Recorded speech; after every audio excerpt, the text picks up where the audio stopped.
We built this film on a foundation of love. Its purpose? To shatter the mental barriers constructed from a lifetime of indoctrination. The eyes are useless when the mind is blind. We are participants in a prison system we are unable to see. Once the veil is lifted, there is no turning back. Many of us rarely realize we are the victims of indoctrination. We follow the pre-planned layout of life, living in a state of confusion, controlled by a small group of individuals who possess great wealth, estate, and control. They monetarily benefit by keeping us blind to the true nature of the shape of the earth. Most are too busy to question what they are told or investigate the scientific theory about the physical world and its shape, wrongly taught in schools as fact. Inquiries made on a controlled platform such as YouTube or Facebook are quickly rerouted to videos and content that hold no merit. Misconceptions occur either intentionally or due to lack of research by mixing heliocentric and geocentric cosmology together, causing incoherence that pushes the viewer away from learning. Why would a lie like this exist? What purpose does this level of deception seek to gain? The hard, solid truth is that all the known space agencies and related industries have made untold amounts of money for many, many years, providing nothing but CGI, fisheye lens curvature, and Hollywood-style productions as proof. The following evidence should speak for itself through the testimonies of these professionals, pilots, and witnesses. To find yourself, think for yourself. The most courageous act is to think for yourself. Our greatest wish is for minds opened, questions answered, and the reign of freedom through truth revealed.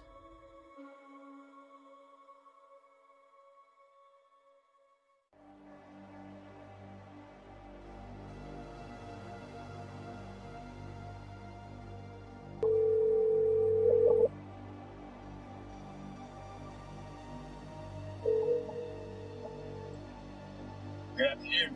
Hey John, how are you? Pretty good, sir. How's everything there? Everything's good, can't complain. It's kind of windy out. Looks like it's gonna rain.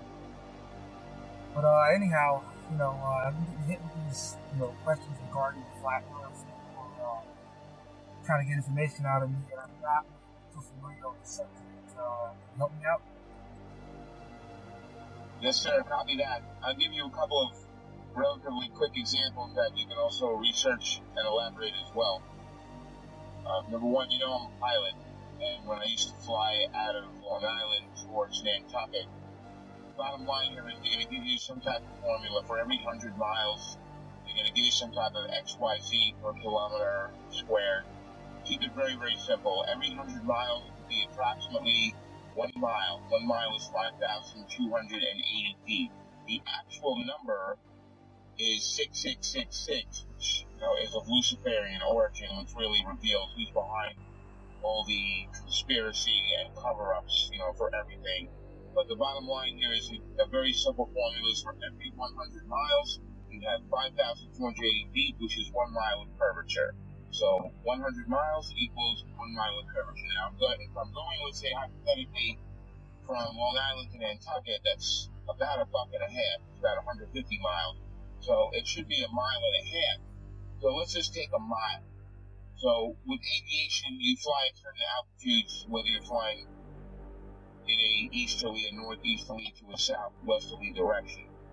So hypothetically, I'm flying easterly at hypothetically about 4,000 feet, which is an even number. If you add 5,000 feet of curvature, that would be around 9,280 feet, which does not exist. So the bottom line is pilots know every 100 miles that you travel, you would be dipping the nose down to compensate for 1 mile, which is 5,280 feet of curvature. So there's the proof right there that there's something very fishy with this globe Earth situation, because scientifically it doesn't matter.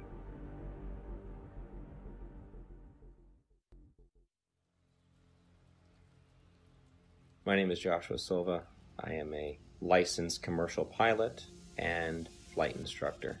I have had a lifelong love of aviation and aerospace, and when growing up I even fancied myself an amateur astronomer. I would drag my family and friends, anybody I could, to every air show I could possibly find in Northern California. I was the only kid you knew, or anybody knew, that knew the various components on aircraft, spacecraft by heart. I absolutely loved anything to do with flying or space. But my love of aviation and aerospace never stopped. I continued studying, had an entire library full of aviation books of various military and civilian aircraft, military history, every aviation campaign and theater in almost any war.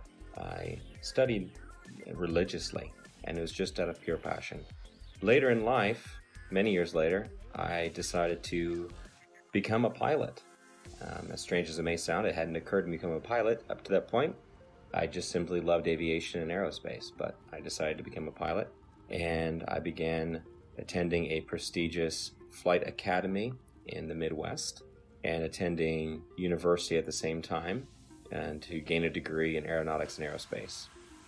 Shortly thereafter, I began flying twin turboprop aircraft out of Northern California for several nonprofit organizations, and years after that I found myself flight instructing for various small flight schools, both in California and in Arizona, and then on to large academies that trained for the airlines and even some military flights.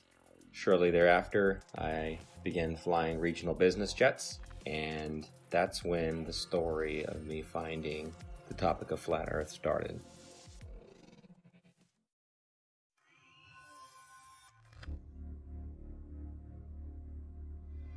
Hola, mi nombre es Héctor Requena.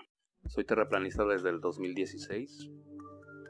Este tema lo descubrí accidentalmente, me agradó mucho y desde ahí lo empecé a investigar. Desde ahí me di cuenta de lo que está pasando en el mundo. Yo fui aviador, me gusta más la palabra aviador que piloto. Yo volé con mi papá desde niño, él era piloto de la Fuerza Aérea Mexicana.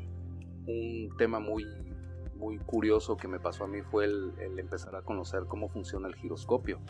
El giroscopio está diseñado para volar sobre un plano, sobre un terreno plano y una tierra que no se mueve. Todos estos temas me llevaron a seguir investigando. Estamos tratando de invitar a la gente a que no se cierre de mente a estos temas, ya que si no nos damos cuenta de lo que está pasando ahorita es por lo mismo, porque la gente está cerrada, se cierra a pensar fuera de la caja.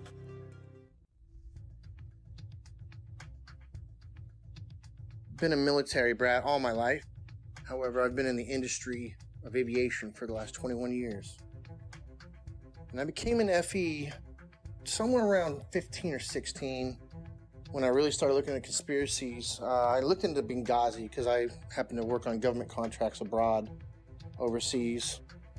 But I've been in aviation for 21 years, anything from helicopters to aerostats to big birds, little birds, fighter jets, things with engines, no engines, big blades, little blades, compressor blades, which, by the way, that one's not a hoax.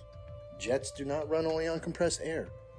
Contrary to popular belief, it takes compressed air in a blended ratio of air to fuel to drive the now heated gas and rotate the compressor blades. This has been a topic of discussion between FE and, not everything's a hoax. Coriolis effect. With that ties into, obviously with no spin, around the axis points that they say exist at 23.4 conveniently, 66 off the 90 degrees, right? Everything ties into 666 with NASA and all the BS scientists. Our aircraft have things called ADIs, attitude direction indicator, which gives correlation between the aircraft housing or the shell around the gyro itself.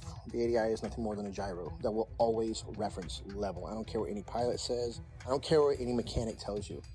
You know, there's a reason that pilots have one book called a Pilot Operating Handbook, and there's every other book, right? From structures to avionics to wiring diagrams to the actual components that make up these systems. That is a standalone system.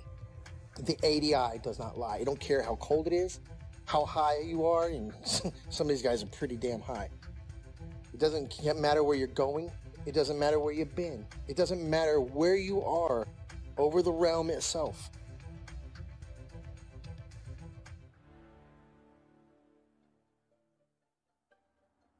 I woke up to the truth of the flat earth, shape of the earth, as an engineer and a pilot. So I've studied engineering, physics, 3 different ways: basic physics, electric physics, and construction physics. And also as a pilot, as a rotary wing pilot, that is helicopter pilot, I studied aeronautical physics as well. So I can cover and discuss just about any factor of flat earth. Not that I'm any smarter than anybody else, but I've studied quite a bit of factors that analyze shape and motion of just about any object. That's physics, also aeronautical physics, and principles of flight. I can tell you this: airplanes fly straight and level. That's even an aviation term, straight and level. Airplanes will fly for hours at the same altitude, never dipping their nose down to follow the curve of the earth. An aircraft on a 12-hour or even 18-hour flight from Portland, Oregon to Seoul, Korea, that would have that aircraft starting at one point and then flying so far around the earth that it's flying downwards with its nose vertically downwards, and then starting to go around the curve of the earth so that the airplane is now flying upside down. Would have to make that kind of a flight path on a globe, which is, it's such an absurdity. So that being said, I come into the true shape of the earth, the flat earth, as a skeptic, like most anyone else. I'll tell you my story. My buddy told me about this. He said, Rob, you need to learn about the ice ring. You need to learn that the earth doesn't move. This globe is garbage. And I laughed at him. I said, are you kidding me? I'm not even gonna look into that. And he said, that's fine. He said, that's fine. You don't have to look into flat earth. But until you do, he said, until you do look into flat earth, you will remain a slave of the matrix. And interestingly enough, at this point, this was more or less November, December 2015. I had already mentally resigned from the U.S. military for 3 years. I had already resigned because of Benghazi.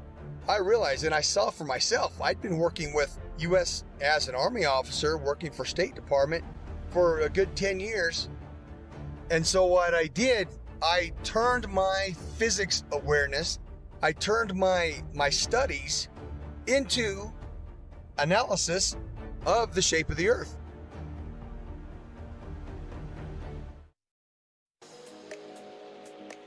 I have a bachelor's degree in English and International Business and a master's degree in Emergency Management. Emergency Management is an area of study that deals with lessening the effects of a natural or man-made disaster.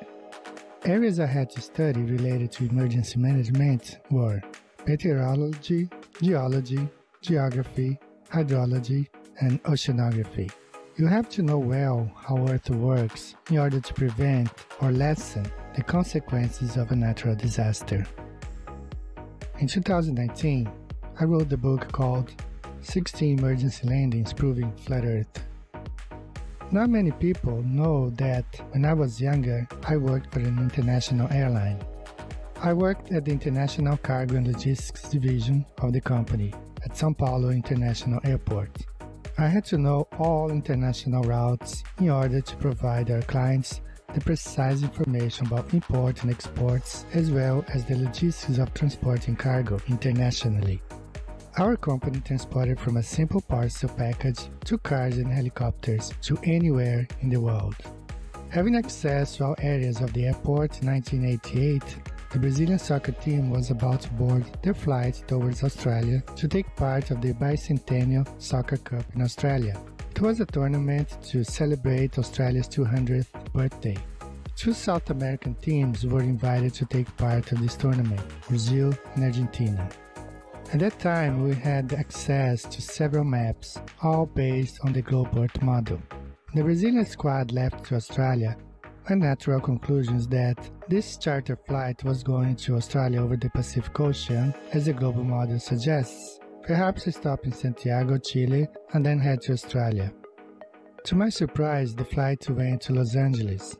For several days, I could not comprehend the reason why that flight went to Los Angeles in North America to then go towards Australia in the Southern Hemisphere.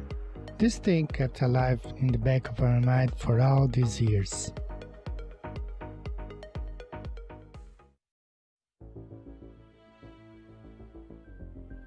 I'm a merchant marine. I've been sailing 15 years. I graduated from the Paul Hall Maritime Center out of Piney Point, Maryland. I primarily sail on container ships, tankers, drill ships, military cargo vessels, you name it, I can sail on it. My sailing capacity of bosun, my whole title is AB Unlimited. That primarily sail deep sea and coastal, meaning up and down the coast, west coast, east coast, and deep sea is out deep sea across to other continents. What led me to the flat earth was actually my sister. We've always been into the conspiracies and the 9/11 and Sandy Hook and all that stuff. And one day she said, hey, you want to see a conspiracy, you should look into the flat earth. And I looked at her and laughed because I had seen the videos come up in the feed and they showed that disc thing in the space and I laughed at it and whatever. And she showed it to me and I laughed at her. And I went and pulled out my phone and I looked up a video. You can look it up. It's called Dragon Link FPV to Space. And what you'll see is basically an RC airplane that's been taken up about 80,000 feet, and they release it, and then the airplane comes down with power. And it has the Dragon Link system, which is capable of making control and video.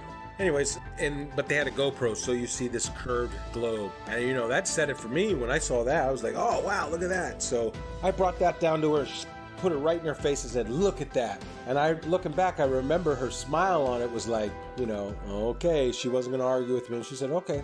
Later on, I don't know, a couple days later, whenever I seen it in there, and I said, all right, I had nothing to watch. I hit it on the YouTube, and I knew within 10 minutes of it. I forget which one it was. I think it was probably one of the documentaries, but it was almost like I instantly knew. And then what happened was a lot of the proofs that I had were before I was a flat earther, such as seeing contacts at 30 miles out with the naked eye on the horizon, which is impossible on the globe model. So much so, it was me, the third officer, and the lookout.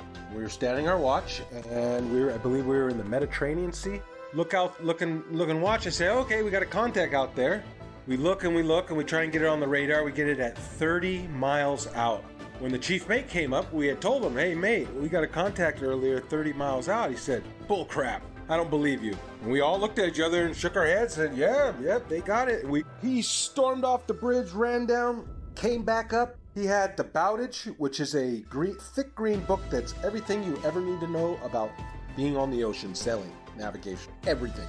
And he comes up and he says, the math doesn't lie. And he slams down this piece of paper. And he says, our bridge height is at 100 feet versus how far? 30 miles. It should have been behind like 600 foot of curve. I remember 600 something foot. And he had all the mathematical, of course I didn't know, okay, that's good. All right, he must know what he's talking about. But we're looking like, well, I don't know. We got it on the radar. Then the radar must not know what it's doing.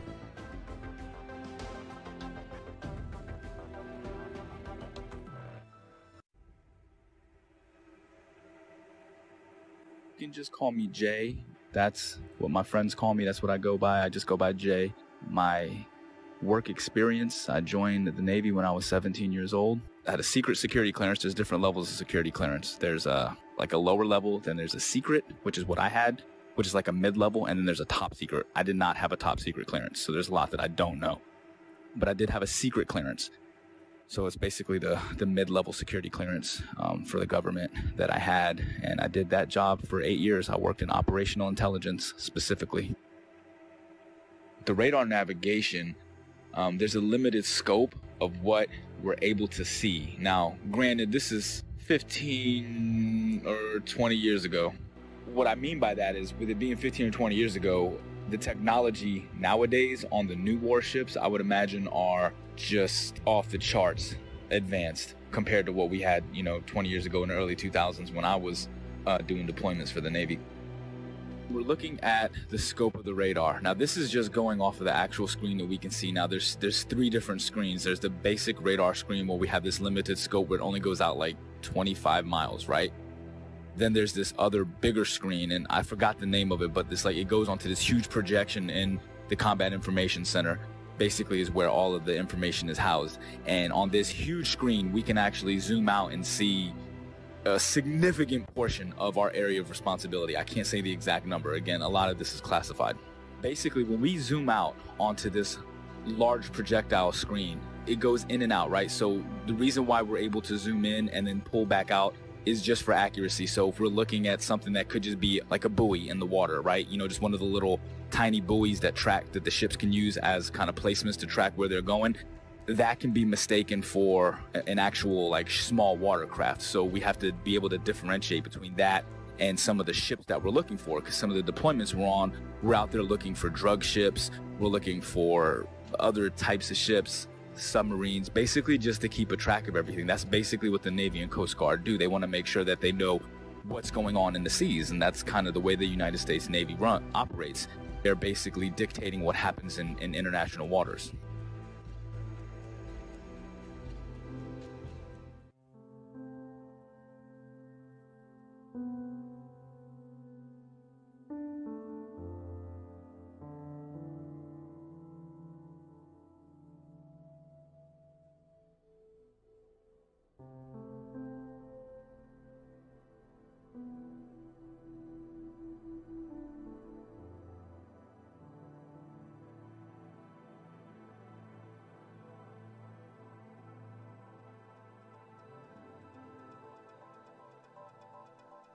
I will be providing my in-depth experience of U.S. Navy submarines and how they prove we do not live on a globe Earth.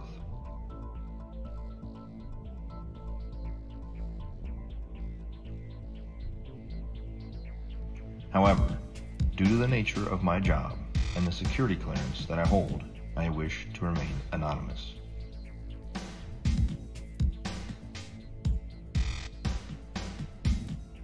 I've worked for the U.S. Department of the Navy as a submarine quality assurance specialist for the last 5 years.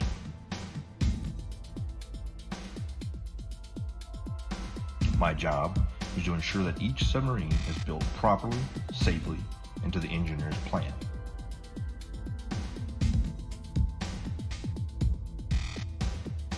I have an intimate knowledge of every aspect of each submarine being built in the shipyard I work in.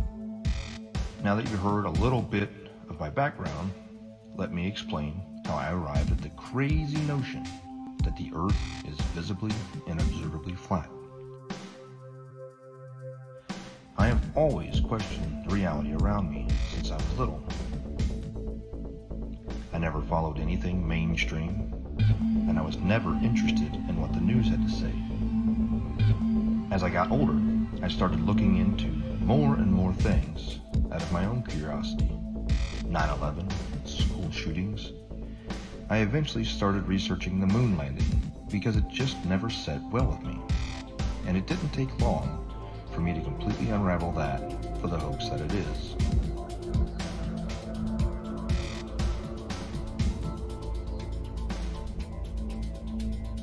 After that, I was starting to realize that we have been lied to on so many levels. What else could there possibly be? Then I saw a video about the flat Earth pop up on my YouTube recommendations.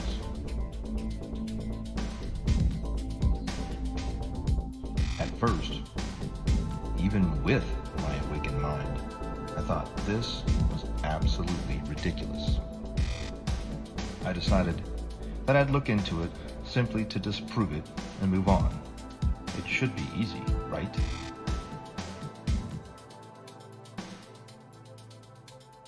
That was over 6 years ago, and I still can't disprove the flat Earth.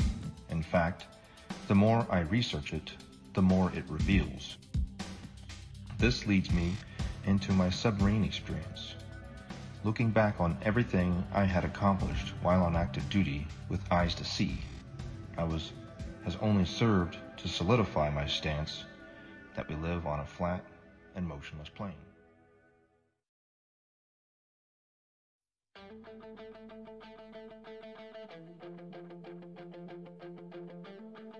The theory of more land being hidden on Earth as one of the possible motives to hide the fact that the Earth is not a spinning water ball corkscrewing through space is something that many flat earthers have postulated over the years. And I just couldn't shake the concept from my mind, where, just like Rear Admiral Richard Byrd suggested during his Antarctic expedition, Operation High Jump, that there is undiscovered land on Earth, and that possibility spawned an idea to write The Elusive Curve, a modern-day quest to discover another world. The Elusive Curve is a fictional novel created to convey a very non-fictional message, that the Earth is a flat, motionless, level plane devoid of any curvature. When Max Carter discovers irrefutable proof of the true shape of the Earth, the course of his life drastically changes, and he becomes a man obsessed, convinced that there is more land being hidden beyond Antarctica, and that he is going to reach it.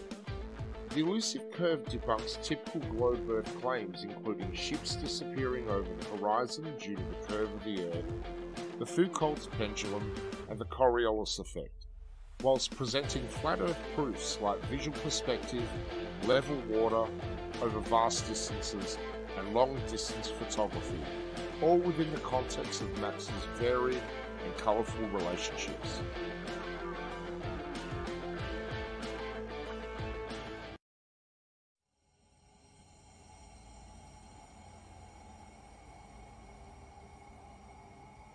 Also, there's a semi-classified naval communications device when ships are communicating ship to ship on the ocean, U.S. Navy, semi-classified laser communication NAVCOM device, which also does data as well. So if they're communicating with ships 70 miles, 100 miles or more, like I said, every 100 miles is a mile of curvature. So it wouldn't work because lasers operate line of sight. They operate in a straight line. There's no curvature to the laser. So the bottom line here is the naval NAVCOM classified, semi-classified system that they use to communicate ship to ship, that operates on a laser, and if there was curvature, anything over, like I said, 100 miles is 5,280 feet of curvature, and the ship's diameter is nowhere near that, which you know. So there's another example, the naval NAVCOM communication device. Also, there's a woman, female KLH pilot, KLH Dutch commercial airlines. She got fired from her job a while back for questioning this issue. Now, they didn't throw her out of the company, but they gave her like a desk job, so this way they kind of keep her around and quiet so they can control. But she's a very sane and rational woman. If they ask her, what happened, she starts talking, it's going to raise serious questions. So we got the KLH pilot, we got the laser NAVCOM, U.S. Navy.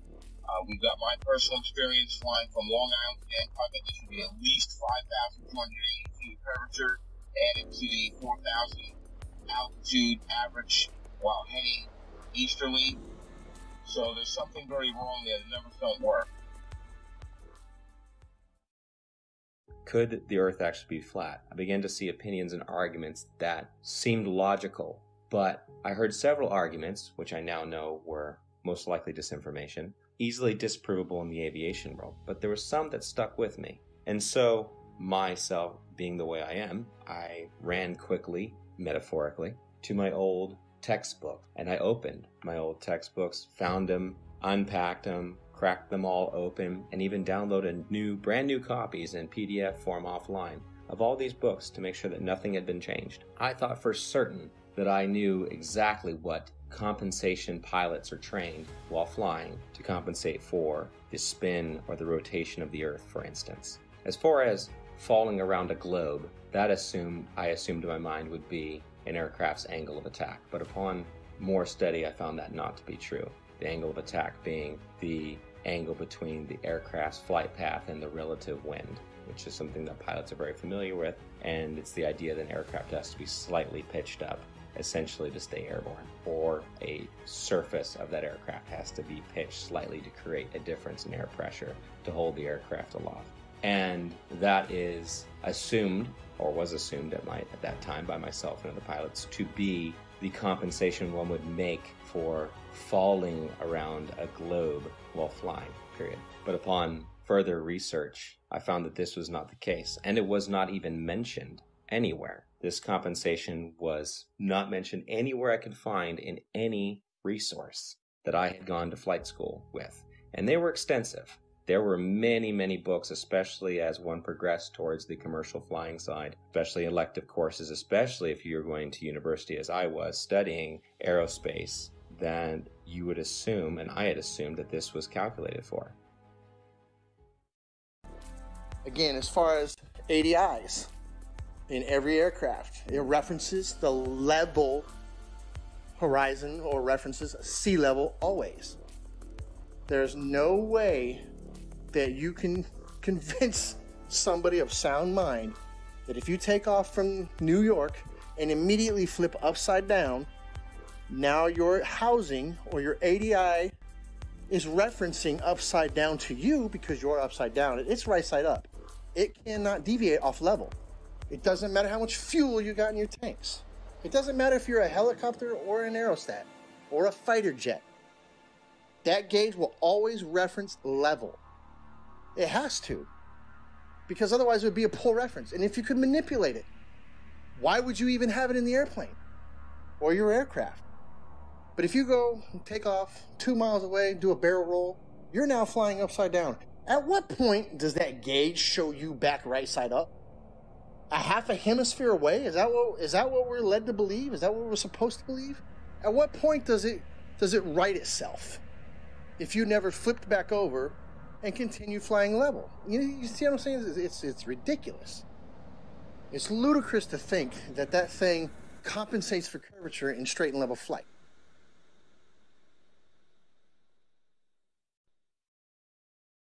The big one that is oftentimes quoted is compensation for Coriolis effect while flying. And this is something I'd even taught my students about, and it's always assumed to be correct. We just assume. We're given the narrative from a young age, and everything is built upon that assumption, upon that theory. And so I thought I had the silver bullet. Coriolis effect. We always calculate for that. Well, as I began to look through the books and to look into the calculations given for Coriolis effect, the narrative began to fall apart even further. I began to see things I didn't notice when I was in school, such as Coriolis effect is actually never calculated for, but is assumed to be a part of wind correction angle. Wind correction angle is one of the many calculations pilots of all kinds make while flying to correct against winds in whatever volume or section of air they're flying through, which it could be from any direction, and you're flying through it, so you have to compensate a certain angle into that wind to hold a straight line.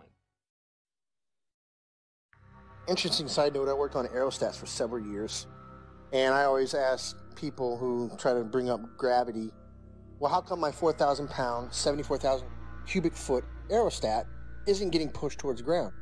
It weighs more than you do, which you believe gravity is pushing you down, right? Because these are some dense ass people. But how come the aerostat's not getting driven into the ground? It weighs more. It's definitely larger than the size of a house. It's more than size of most houses. So why isn't it getting driven to the ground? Well, that's because it's displacing less weight than the atmosphere or the medium that it's in. And I try explaining that. I don't know how many times you've probably posted something on this. I don't know how many times we're going to have to post something on this. But every time that little kid lets go of that helium balloon and starts crying.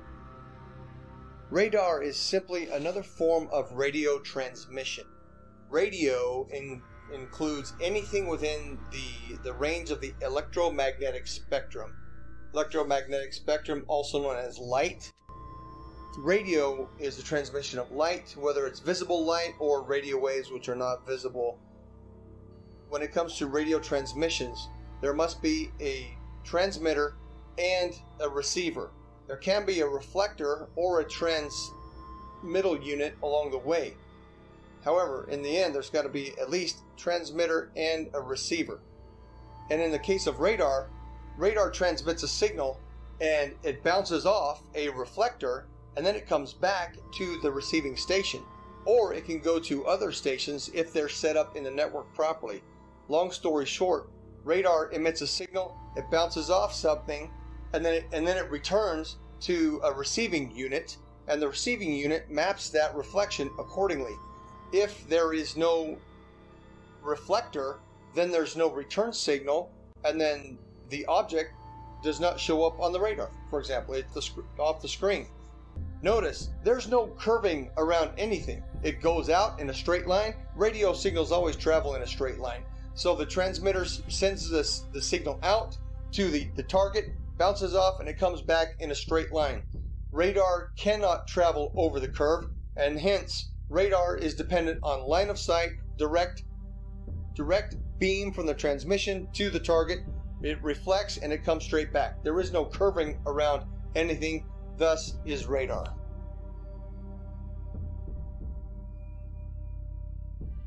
Also radar works in straight lines. The radar is incapable of curving around a curve, picking up and bouncing back the reflection of what it's picking up. So if you can imagine a ship on the other side of the curve, we'll say 30 miles, 40 miles out, it sends out the radar beam. The radar beam is supposedly curving around this ball, bouncing back, and then bouncing the reflection, curving back around to be picked up by the radar. That's not happening. It's flying out straight, and when it picks up something, it hits it back. It's not going around any curve. That's plain and simple. That can be looked up on your YouTube and see how radar waves work. They don't go around the curve. Every diagram shown will show you straight lines. They don't show you curved lines. As we zoom out to look at the larger scope of things, once we verify that, we're able to zoom out over a large distance. Now, over this screen, at the time, I was like 18 or 19 years old, all right, when I was doing this job. I wasn't thinking about flat earth and any of this other shit. I was still indoctrinated and under the assumption that the earth is a spinning ball. I never thought about flat earth or anything like that, but I always thought it was weird that as I'm looking at this massive radar screen, I always used to think, how come we're looking at this and I can see, like, we're off of the coast of Argentina, for instance, right? Like, how is it that I can see this far out and it's not like over the horizon or curve, because it's so far? Like I said, we use a lot of these other link signals, and they're called links. They go by different names. I can't say the code names. Some of them I forgot. Some of them are, again, this is classified information. I can't give any specifics on these. But some of the links that we use, not only do we speak to the actual ships and track them, but we speak to aircraft, 10,000, 20,000, 30 and higher, 30,000 feet and higher is what I'm saying. It's not just a matter that they're 30,000 feet directly. It's not like they're directly above the ship. This is what's interesting, is this aircraft could be 50, 60 miles away and 30,000 feet in the air. So you understand, like, the angle that you have to take to be able to track this aircraft from a ship that's moving on the water. Think about that for a second.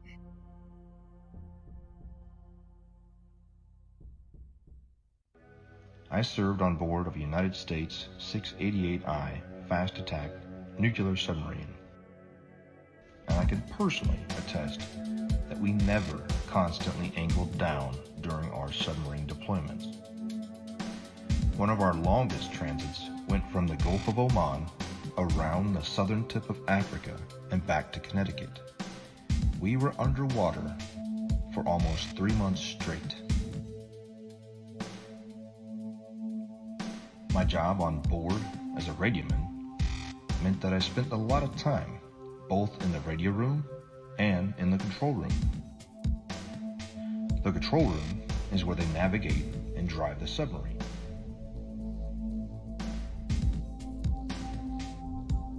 I never once, in my 5 years active duty, heard the officer of the deck or the diving officer give the order to consistently change the angle of the submarine to compensate for the curvature of the Earth.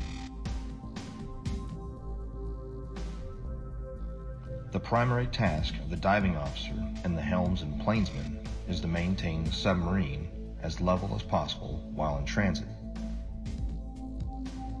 If the Earth had any measurable curvature, I am certain we would not have been able to make this incredibly long transit without accounting for it.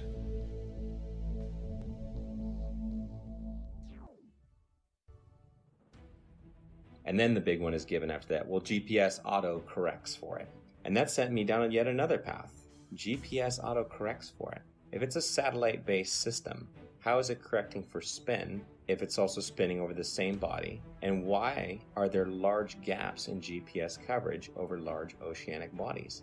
Do they just turn them off? It's just not worthwhile? There have been enough aviation accidents at sea, very far from shore, that would say otherwise. And if you gave the American taxpayers, the ones funding these satellites that are supposed to track aircraft, the information that, well, we're just shutting them off because it's not worthwhile, those 3 or 4 jets full of hundreds of passengers just have to use other navigation methods such as dead reckoning, which is basically using a stopwatch and guessing to the next checkpoint, essentially.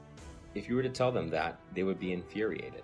So that could not be the case. Coverage was a problem. Even over large and non-densely populated areas, you would lose GPS coverage, even in jets at times. So this began to unravel the thread of satellites and satellite timing, and the fact that many reels of footage show these satellites being launched by balloon rather than by rockets. How the concept of these rockets doesn't even work to make it past the atmosphere, much less leave something in perfect geosynchronous orbit. I actually had the privilege of working a short time at a satellite manufacturing company in Northern California. Got to see the assembly and participate in the assembly of satellites, space-based satellites, or so they were said. There would be small bottles encased in these structures that were encased by another structure. The small bottles were the fuel cells. These fuel cells were incredibly small, smaller than a diver's tank in most cases, much smaller. And this was supposed to be all the fuel that the craft needed to run and operate, as most are not actually electric, they're becoming electric now, and sustain itself in a perfect orbit by just small bursts from its engine or its propulsion system. But truth be told, I've been to many countries, done many things, all things aviation. I can say with absolute certainty, and I can attest, the plane does not dip nose down to follow the curvature of the Earth, ever. Matter of fact, most planes have an airfoil that are 3 degrees nose up in straight and level flight. And the reason that is simple. If the nose of the aircraft was at 0 degrees or level flying through the air, then it would porpoise, right?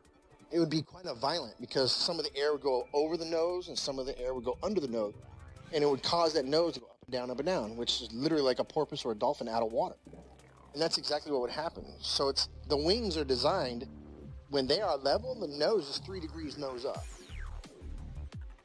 The fact, proven from multiple points, that there is no Coriolis to the motion of the Earth. And I'm speaking from a pilot's perspective, also an engineer's perspective, because I obtained a degree as an engineer before I went to flight school. So I'm both a pilot and engineer at once. So, number one, there is no rotation of the Earth, proven by the fact that a helicopter pilot can hover the aircraft indefinitely, motionless, above a single point of the Earth. If the Earth were spinning, as soon as that aircraft left the ground, the Earth would spin out from under it.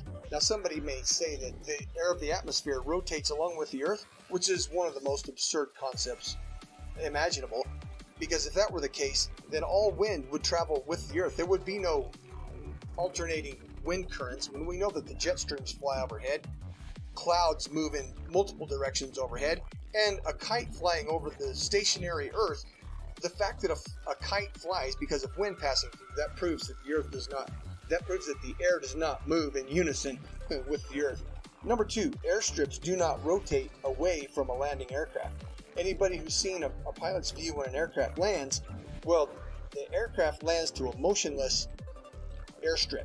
If the Earth were rotating, the pilot would have to turn to the angle at which the airstrip is rotating away and land at the speed of the airstrip, which is absurd, simply absurd. Airstrips do not rotate away from the aircraft, and on an east to west landing strip, if the aircraft is landing to the west, the airstrips do not land moving towards the airplane. That's insanity. Okay, simply stated. If the Earth was a spinning ball, it is virtually impossible for a ship to be moving at 25 to 30 knots on this curved spinning ball while tracking an aircraft that's probably going 300 miles per hour, 50 to 100 miles away. Really, I mean, these like P-3 aircrafts were pretty far and 20,000 feet in the air. It's just virtually impossible. It doesn't make sense. Again, at the time, I wasn't thinking like this, but looking back on the information that I had, I'm like, yeah, there's no way. There's no way that was done on a curved Earth. Literally, the only way that could work is if we are on a flat, stationary plane. We're cruising along. The boat is cruising along in the water. Like, think about it in terms of like a large, like, you know, like those backyard swimming pools. Picture the swimming pool filled up, right? And then your ship, you put a little boat on the swimming pool, and then, you know, you put like a little fake aircraft in the air. Now, from that ship, you're able to see the aircraft. It doesn't matter where you are in that pool, you can track that aircraft. If you're on a spinning ball curve, how the hell can you track an aircraft that could be in a position that's 100 to 200 miles away from you, 30,000 feet in the air from a different angle that's around a curve? It's impossible. There's no way that you could, there's no radio frequency that could track that. I'd like to point out that I see now that I didn't see before is that you have a magnetic compass and you have a gyro on any ship. And I'm not talking about your little crabberman show fishing boat, what are they, deadliest cat. I'm talking about a real deep sea going, unlimited tonnage boat. It's going to have a gyro. And it is a big, huge box that sits usually behind the bridge or in the chart room. It's a big box and it's basically the gyro compass. Now, if you had two models, I guess, wouldn't you have to have one making the corrections? Because it almost never matches the magnetic almost never matches the gyro. It's very rare that we're steering the same course. And they say it's due to deviation and variation is where you know, like the metals of the ship causes it to differ. And then you have the variation of the magnetic fields over the Earth is, I guess they change, you know, true north and magnetic north. But the way I look at it is, man, they got two different machines. One is a machine and one is from God. The way to get around the Earth. God's not a dummy. He put the way to get around the Earth with the compasses. If back in the day they had motorized vessels that can get them around, they would probably have got around a lot better. But they were at the mercy of the wind. People say, oh, they didn't know their way, or, you know, they were using the stars and stuff, and they, you know. So I just believe that the two compasses, the gyro compass that's electronic, and then our regular compass is because they are switching the ways, you know, the maps. There's two different ways to get around the Earth. They're tricking us. Here is another flat Earth proof that I never noticed while I was on active duty, thanks to years of indoctrination. Periscope observations. When the submarine is at periscope depth and the observer is looking for ships on the horizon, they will start to see masts at about 8 to 9 miles, depending on atmospheric occlusion and sea state.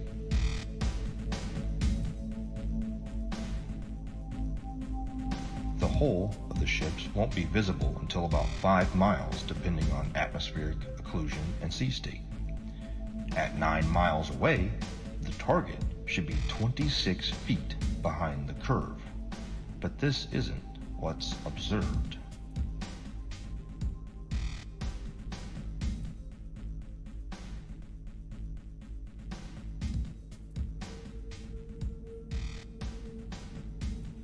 My final flat Earth point on submarines is with regard to the AN/WSN TAC-7 ring laser gyro that is used on board of U.S. Navy submarines.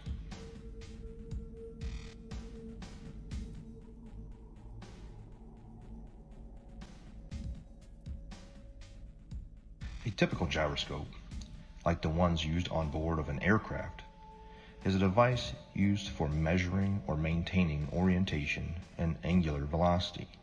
It is either a spinning wheel or disc with a counterweight in which the axis of rotation is free to assume any orientation by itself.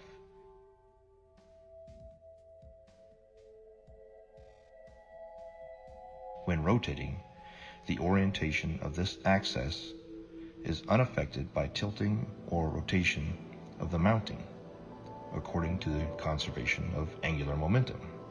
However, a ring laser gyro doesn't have any established weight. They use light as a point of reference. It spins up a disk that shoots out lasers, and it has a digital encoder that deciphers where the laser strikes inside of the gimbal system. No make-believe gravity required. Let's just say we're like 30 miles away. These missiles can shoot much further than that. I can't give you the exact number, but say we're 30 miles away, okay? 30 miles is far. So from our ship, we can track on our little, we have like a missile projectile. It's like a radar, but it's a little bit different. It's specifically designed to track the missiles. You actually input the coordinates, latitude and longitude of where you want the missile to strike. Really, really high precision accuracy. I mean, really accurate. We hit that launch and the missile, and it will hit that target 30 miles away, even longer than that. Now, here's the thing. Again, that's not possible on a curved Earth. These missiles are huge, 50 caliber project that are carrying massive amounts of explosives in them, okay? Each one of these missiles are probably worth hundreds of thousands of dollars. So whenever you're lining up these missiles to shoot at targets that are 30 plus miles away, if the Earth is spinning. Again, now think about this. We're not sitting like on land holding a gun, all right? So picture this.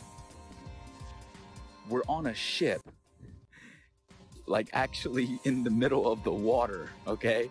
And the missile is shooting off of the bow of the ship. So if the world is a spinning ball and we're on this curved Earth with water and we're spinning 600 miles per hour through infinite space, I'm pretty sure that it would be physically like it wouldn't even make any kind of sense on a physics type level to be able to shoot a missile from a spot in the water on a spinning ball to pinpoint accurately hit another spot. And at night, we were going on one ship, on a military ship, and this is with night vision goggles, 50 miles, and these guys were on the bow. They were not even on the bridge where you'd be 100 foot up. They were on the bow, which is barely probably 40 feet off the water's edge. So these guys, and they have the latest state-of-the-art. This was in 2015.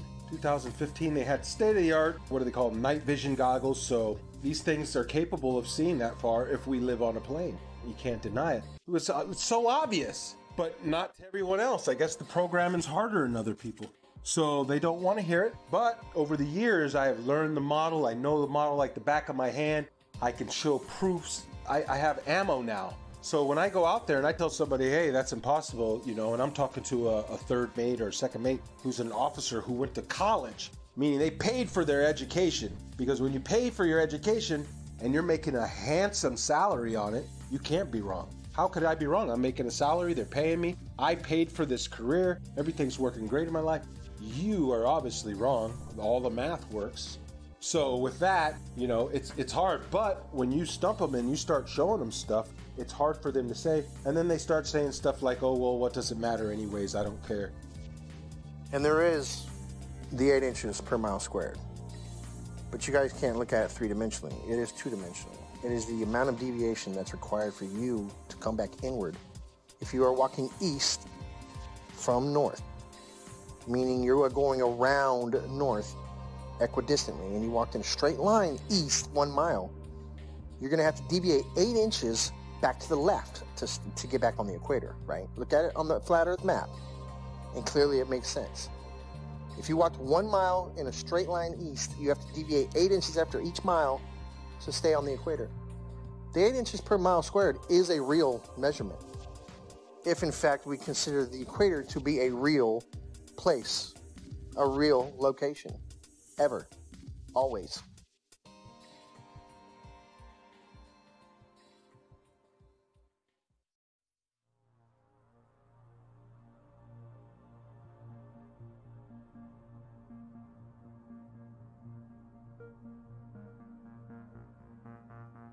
In 2015, I came across YouTube's suggestions for Flat Earth videos. My first reaction was to laugh off. After seeing Flat Earth videos in one of my favorite channels, I decided to watch one. When I came across a Flat Earth map, which I had never seen before, it immediately sparked me to look at that flight route Rio-Los Angeles-Sydney. And I could then understand why the Brazilian soccer team went to Los Angeles and then to Australia for the tournament. The Earth is flat, no doubt about it. The following weeks and days were followed by more research and disbelief. I had been a NASA fanboy my whole life, paying 2 visits to NASA's Johnson Space Center in Huntsville, Alabama, besides spending so much money in science and science fiction related documentaries, movies, merchandise, etc. What a waste of time. I also tell mates about they lay down and we use all our charting is done on flat maps, straight lines. They never draw a curved line. Every line is straight. Straight lines, everywhere we go on a flat map. And I try to point it out to them. And what they tell me is, Mr. Marcator has put all that in there for you. It's all equated in there for you. You don't have to worry about it. All the curvature calculations for it and everything's figured right into the map. So the straight lines and everything are actually bending somehow. I don't know. So these are just the proofs that I see. Along with, you can see the corpuscular rays are much betterly observed out at sea because it's nothing, it's like a desert. And so you can see the sun like a flashlight just shining down in a cone everywhere. If there's a little bit of where clouds are right, it looks like a cone. And I point it out all the time to these guys. And I get them thinking, but you know, the programming goes hard on people. And if you're not ready to wake up, well, you're not ready to wake up. You'll just have 1 foot in, 1 foot out. You'll be back in the illusion before you know it. The narrative began to fall apart. I would continue studying and finding that what I fear to be true is reality. That we have been lied to about just about everything. Upon researching military history and then military training and speaking with military gunners in both the Army and the Marine Corps that I know personally, I would ask them about Coriolis effect. And it was always assumed that, yeah, we compensate for the Earth being, you know, a curve, that it would drop. We calculate for the Earth curvature. But even upon asking and having them look into their materials further and my own personal study, again, it found to be an assumed truth with no actual basis in reality. That they would calculate bullet fall based upon angular velocity, drop, friction, amongst other things. And curvature was supposed to be just corrected along with it, just like flying, wind correction angle corrected for Coriolis effect. I've done many of them personally. I've flown more than 1,070 hours in both helicopters and airplanes, and I will tell you factually that aircraft meet their checkpoints, they take off, they meet their checkpoints, and they land exactly as planned on a flat stationary map. No pilot, I say again, no pilot has ever accommodated for the rotation of the Earth when planning flights and takeoff to checkpoints along the way, and then landing. Pilots can plan so well that they can take off and land hundreds of miles away down to within 30 seconds of their planning because the Earth simply does not rotate. A waypoint would be like this. Like, let's say we're out in the middle of the water and we want to hit a target that's like directly to our west, 15 miles away. But that target is able to track our missile coming at them. We don't want that target to know where the missile's coming from, so we can put in waypoint. And a waypoint would be like putting a point out like 20 miles east, and then another point like 15 miles north, and then another point like 10 miles south of that, and then put in our target. You see what I'm saying? So the missile doesn't go directly from the ship to the target. The missile will actually fly to the latitude and longitude of the waypoints that are put in, and then it will curve from there, and it will hit all the waypoints and then attack the target.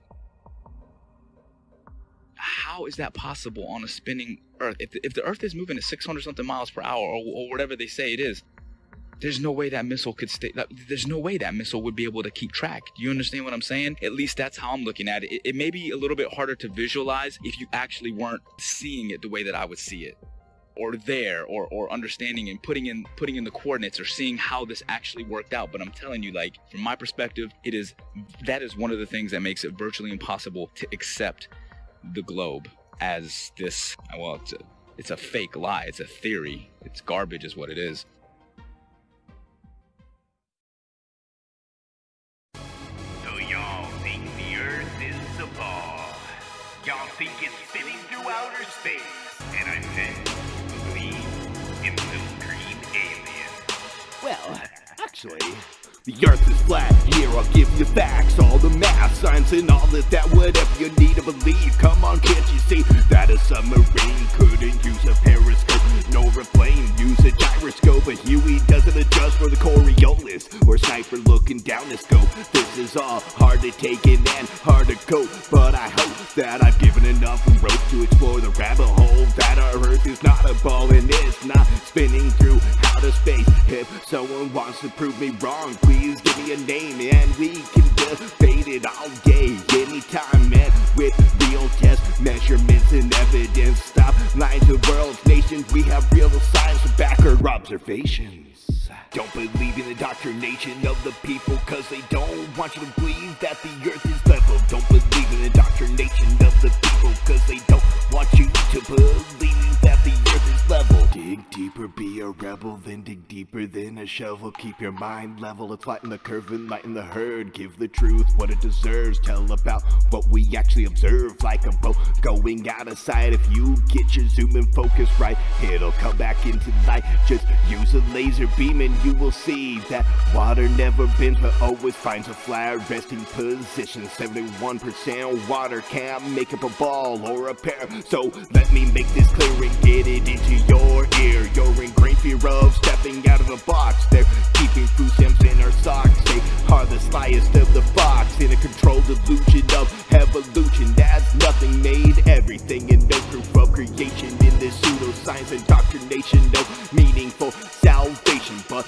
let's believe in gravity with no proof of how it picks and chooses what can rise and what can fall on this crazy thing we call a spinning ball. Don't believe the indoctrination of the people. They don't want you to believe the Earth is level. Don't believe the indoctrination of the people. They don't want you to believe the Earth is level.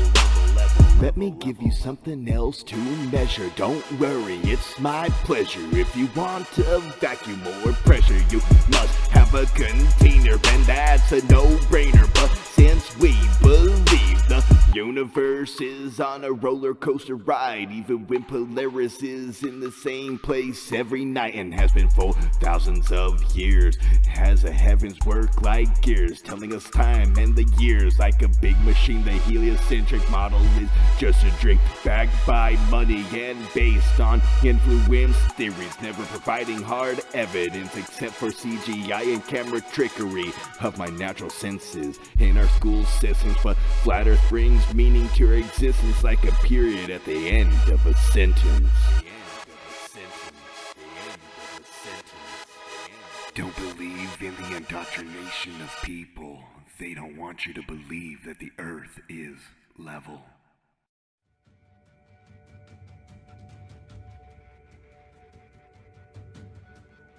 When it comes to a deception this big, it's hard to dismiss.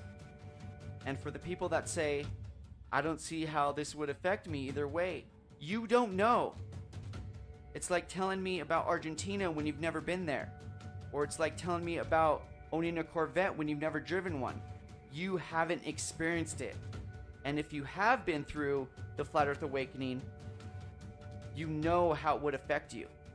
This quite possibly may be the biggest awakening of mankind. Think about it. If you believe in this mass fallacy, you've been robbed of some senses and you don't even realize it. You don't trust your sense of touch or feel. You don't trust your sense of sight. You've been told the Earth wobbles, spins, and orbits, but you don't feel a thing. You've been told that sunsets can't exist on a flat and stationary plane, but you don't understand the vanishing point of the law of perspective? After it's possible to understand and decode a mass deception, it becomes a lot easier to understand other lies. It opens your eyes and raises your discernment. So when it comes to lies like JFK, the moon landing, chemtrails, fluoridation, 9/11, etc., this is one of the most important factors of life I've ever been awakened up to. If it's possible to open your mind to this, your receptors will connect so much faster and stronger than you've ever experienced in your life. Understanding the ground you walk on every day and the luminaries that go over your head every day, which I still don't understand all of its entirety, can change your life forever. Knowing you are specifically, intelligently, and uniquely designed so you know mentally, physically, and spiritually your vibration, energy, and frequency of life. So don't act like this doesn't matter. We've been lied to on a mass caliber. We can prove we live on a flat and stationary plane with observable, repeatable, testable experiments with data, hypothesis, and conclusions without depending on blind faith, indoctrinated, religious, theoretical, nihilistic, opinionated philosophies. That's the difference.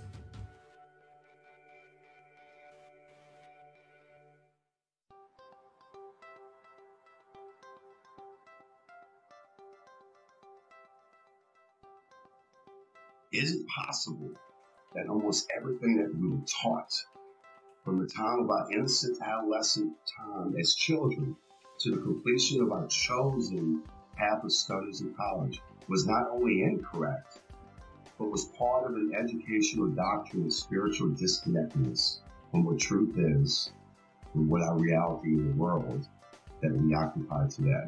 What if I told you that this is but a small capsule in a puzzle that was well planned and engineered by a world control system to propagate a catalog of theoretical studies and sciences that in some cases have never been proven to this very day, nor will it ever be proven, ascertained as fact. Humanity appears to have been hoodwinked into a dumb state of who we are, where did we come from, and are we unique in God's creation concerning a geocentric world, or are we in a heliocentric world based on theoretical studies by a Jesuit astronomer named Nicholas Copernicus?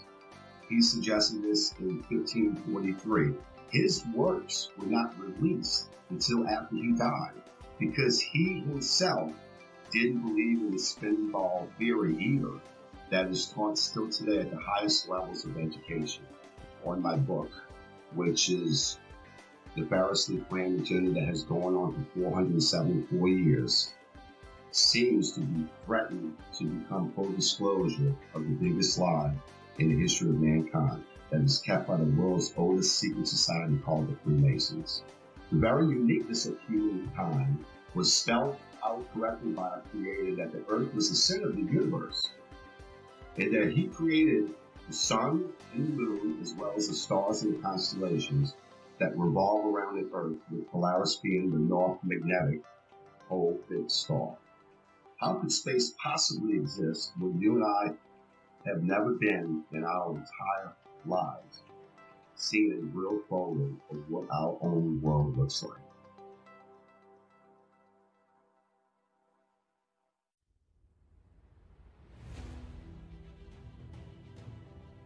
Max must constantly deal with the stigma and ridicule of being the crazy flat earther from friends and family, and bombardment of typical questions like, why would they lie? How could so many people keep such a big secret? And what does the shape of the earth even matter anyway? The elusive curve presents all the main arguments for a flat earth and solid arguments against a spinning ball earth in a fun and realistic story format, recommended for all flat earthers and curious-minded people alike. Join Max on his journey as he attempts to convince his friends that the shape of the earth is not what they know, while he plans for a mission to discover more land on Earth with his ambitious and somewhat crazy plan to acquire a high-altitude pseudo-satellite to prove the shape of the Earth one way or another.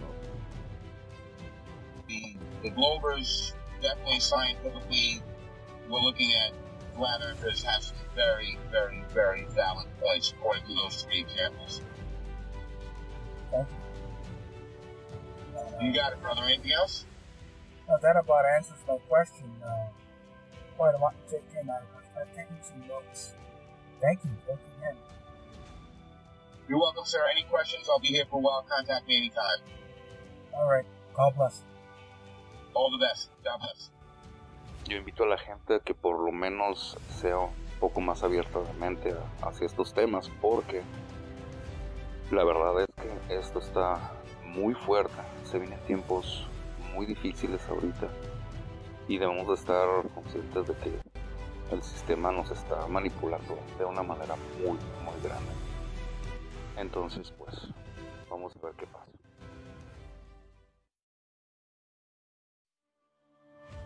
So that began my journey down the flat earth. And since that point, I've only found more and more voices, more and more educated people, educators, professionals who are beginning to shed light on this subject in ways that I can only begin to imagine. But I'll never forget the day that I realized my plane wasn't falling around a globe, that I could look out the cockpit window, 185 degrees plus field of vision at 40,000 feet, and not see one iota of drop, but nothing but a flat, beautiful, motionless plane. The assumed calculations that we made that were compensating for Earth rotation were just a part of a calculation based upon wind speed and the angle we had to hold in order to fly against that wind and go in a straight line to our destination. It's one of the most freeing truths I've ever experienced, because in some small way, the idea that these other conspiracy theories and things we've been lied to about are true.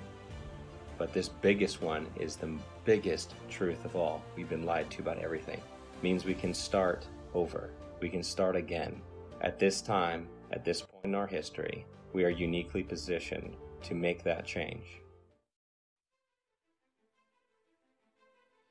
And if I can make one statement to the people out there, it's simply this. That's it. That it's level. You cannot fall off the edge of an in-ground pool. It is level. Where you put your feet in the water in France, it's the same height that you're going to put your feet in New Jersey and Brazil. Do some research. This is not the only thing out there that needs to be researched, unlearned and relearned. The Department of Education, founded by Rockefeller in 1908, did a good job of proving that the mode of ignorance that he calls his education board, you are the proof it's working. The mode of ignorance widens every day. It gets bigger and bigger every day because people keep believing what they spit out. Unlearn. Thinking outside the box. The box is the cap that you got at graduation. So understand that for the first 18 years of your life, you didn't learn the truth about anything. You were simply told, and you got a reward for repeating it. Now it's time to think for yourself. It's time to do research and do your own testing. Be your own white coat. Knowing the earth is flat has placed me in sync with our Creator, His creation, our hidden past, and with the future we hope to build. A future where we should not have an organization called United Nations governing the world. When there is no globe, there should be no globalization. This is my message to all of you. Peace.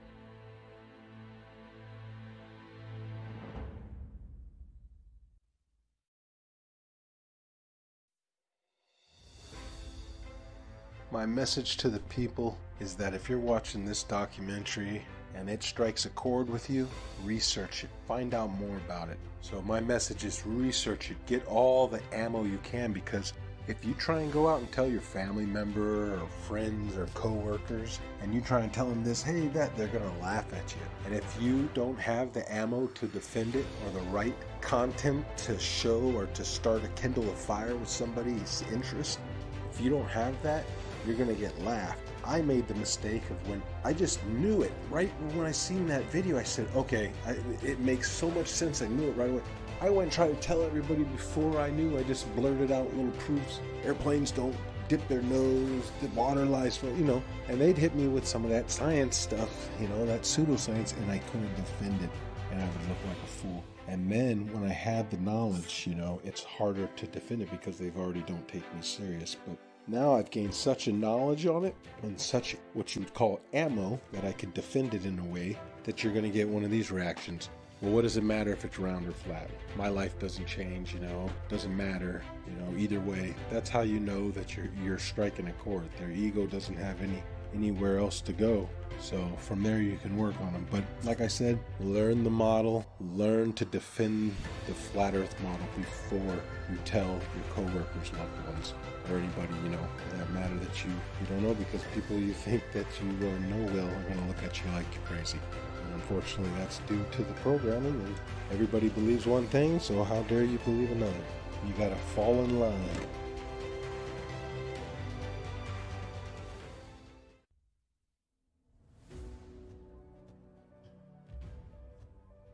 So if you're able to actually open up your mind, look at things objectively, allow yourself to break free from the indoctrination bullshit that you were taught, you'll feel more free. You'll see the world differently. You'll love more deeply and compassionately. You'll appreciate life more. That's how I lived my life a couple years ago. Honestly, I can tell you this. I just hope and pray with all my heart that, as the years go on, this is probably not something I'll see in my lifetime.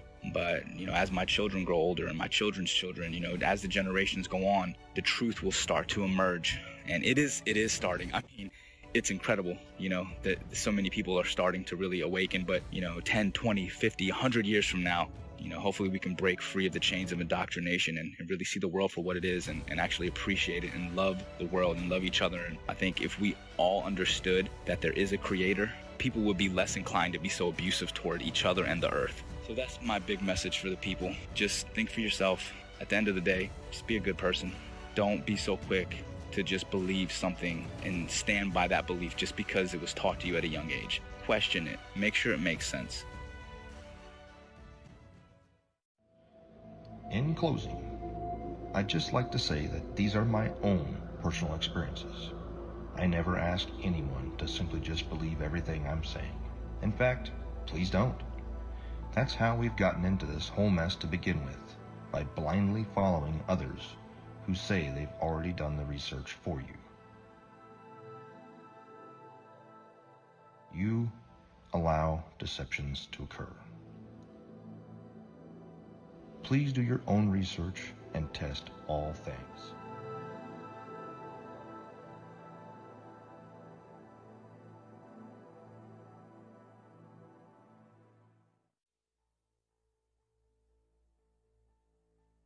All space agencies are part of the cover-up because they are also Freemasons. It is my consensus that space is fake. And NASA was set up this deception and even admit that images of Earth are composites and computer-generated images. Since 1958, NASA has literally force-fed us to and continue their trickery, sorcery, wizardry, and being only God of oneself, yet cannot get high enough altitude to provide humanity with one single photo of what the very shape of our world is. I believe strongly in the very senses that God gave all of us. And instinctively, our senses are 99% correct.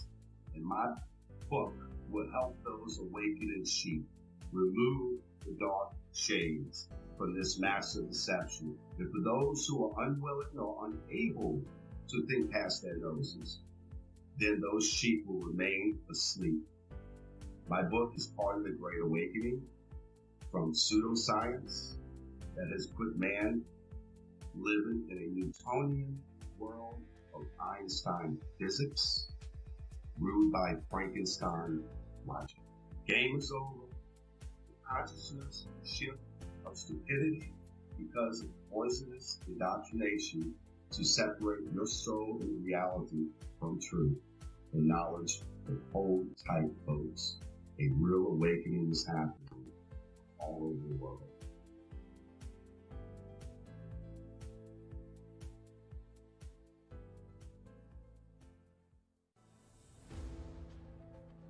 The curve of the Earth, the spinning ball, as well as evolution, dinosaurs, nuclear bombs, and everything else that they teach in the schools that's not founded on scripture. Number one, it's mathematical, geometric, geospatial, geophysical, and in all other respects, The spinning ball Earth is a scientific absurdity, provable by observation and measurement and repeatable science experiments. The spinning ball Earth does not exist. There is no curve to the Earth. There is no Coriolis. There is no such thing as a spinning ball Earth. And at the end, the Bible, which was a textbook, and I say again, a scientific textbook written long before any of the universities we have today, the Bible says the Earth is flat and stationary. So therefore, we can dispense with all of our science school learning that doesn't agree with the Holy Scripture. The Holy Scripture tells us that the Earth is flat and stationary.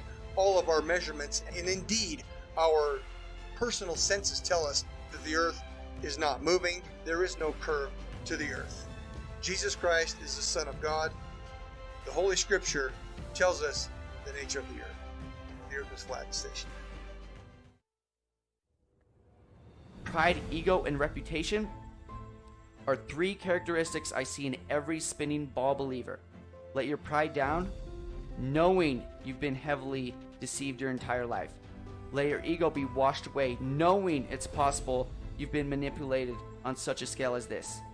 And stop caring what people think about you. I'm not saying be as external and abrasive as some of us. Just realize that yes, we are human, and we can be programmed to think certain ways, but also know we can be unplugged and become critical thinkers, observers, and researchers without being told what and how to think. From an education system that runs kindergarten curriculum all the way up to Harvard, that was bought over by the Rockefellers a long time ago.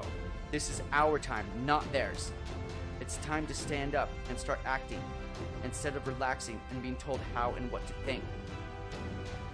From mainstream outlets that are owned by the Bilderberg Foundation, the Triangular Commissions, and the Council of Foreign Relations. Think for yourself and stop falling victim of popular public opinion that are owned by these anti-God secret societies. In my in particular gifted opinion, the most precious gift God gave us is free will, but it's up to us to choose what's right and what's wrong, what's light and what's dark, what's positive and what's negative, what's yin and yang, what's in motion and stationary, what's flat and what's round, what's good and what's bad. We can't tell you what to do. I can lead you to knowledge, but I can't make you think. It's your choice to take the blue pill and go back to sleep, or to take the red pill and stay awake the rest of your life, knowing you are chosen. Because many are called, but few are chosen. And I promise you, once you go flat, you do not go back. They couldn't stop this movement if they tried, because truth prevails. Rest in peace, the globe. Every truth has a specific time and moment to manifest itself. Technology being the catalyst for this truth to re-emerge and reveal itself again. And proof that it's not a myth, vanity, or a misunderstanding of our ancestors and all ancient cosmologies. The geography of Earth that is flat and also disguised in words like plains, the Great Plains, the lowlands of Europe, the flatlands, the savannas of Africa, the Amazon basin, salt flats, the mud flats, the depressions, the Arctic tundras, the tablelands of Australia, the steppe of Russia, grasslands of Argentina, the ice sheets of Antarctica, the wetlands of Florida, and the levels of England. Over these vast plains flows rivers and canals like the Nile, Amazon, Mississippi, and countless more, for thousands of miles flowing level in every direction. The oceans and seas that occupy 70% of Earth is flat and level water, but science have no way to prove that it curves or sticks to a spinning ball by a magic force called gravity. The majority of the seabeds of the seas and oceans are abyssal plains. As we say, as above, so below. The longest line of sight of observing Hudson Bay at 1800 miles and my own Himalayan ranges observations on 2 occasions of plus 2000 miles it's just impossible on a globe Earth. No physicist can debunk the testimony presented here by the first category witnesses, nor the real geography, nor the longest line of sight, nor the countless researches, investigations, and evidences that prove we live on a flat and stationary plane. The one who needs to prove that it's legit or not is the globe.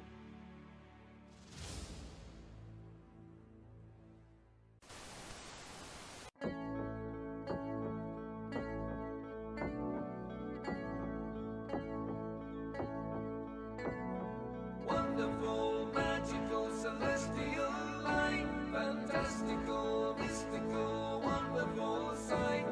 Belgian Swiss physicist Auguste Piccard, 1931, first to reach for the stars, was the first to explore the air view stratosphereus, a scientist curious to see what was there.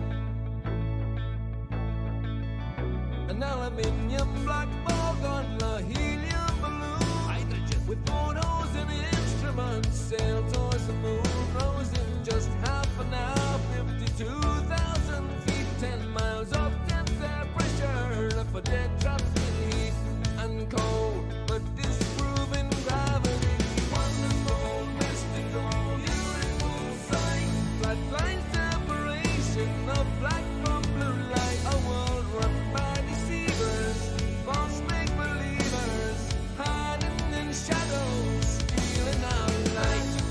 Mystical, fluorescent light, wonderful, magical, awesome, yes, stealing our light. Wonderful, let there be light, supernatural, eternal, up we go, higher than rainbows, higher than mountains, above cumulonimbus, higher than air, high level horizon, 360 around us, but right round behind us, any height that you dare. The sun and the moon both revolve above around us, to forever short time pass intelligently there. You'll never beat us, you'll never defeat us, no more you deceive us, see through you like air. Kipper and Piccard were the first ever known to reach up there. Divine luminescent light, mystical, wonderful, celestial light. So what was their eternal testimony? What did they report back to humanity? Said it seemed like a flat disk far as eyes can see, with an upturned edge fading into infinity. A mystical, ethereal, celestial sight, a divine creation, a clockwork of light, designed hid by deceivers and false make-believers, still cowering in shadows, still fearing our light. Here we go, higher than Everest, higher than airplanes, above zero cumulus, higher than air, a level horizon, 360 around us, no motion beneath us, no spinning, no bells on the firmament, time revolve around us, to forever short time pass geometrically there. You'll never beat us, you'll never defeat us, forever beneath us, we see through you like air. Mystic, luminous light, fantastical, magical, bright, we see through you like air. Magical, angels of light, beautiful, wonderful, celestial light. The first to see truth when they reach for the stars, explorers and physicists, Kipper and Piccard.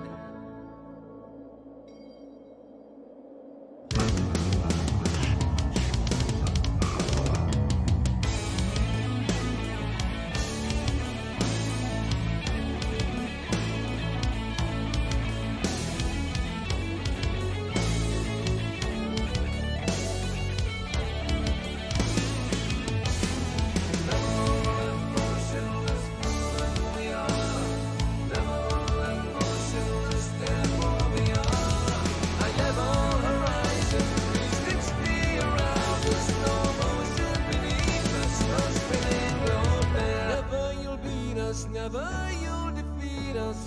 forever beneath us. We see through you like air.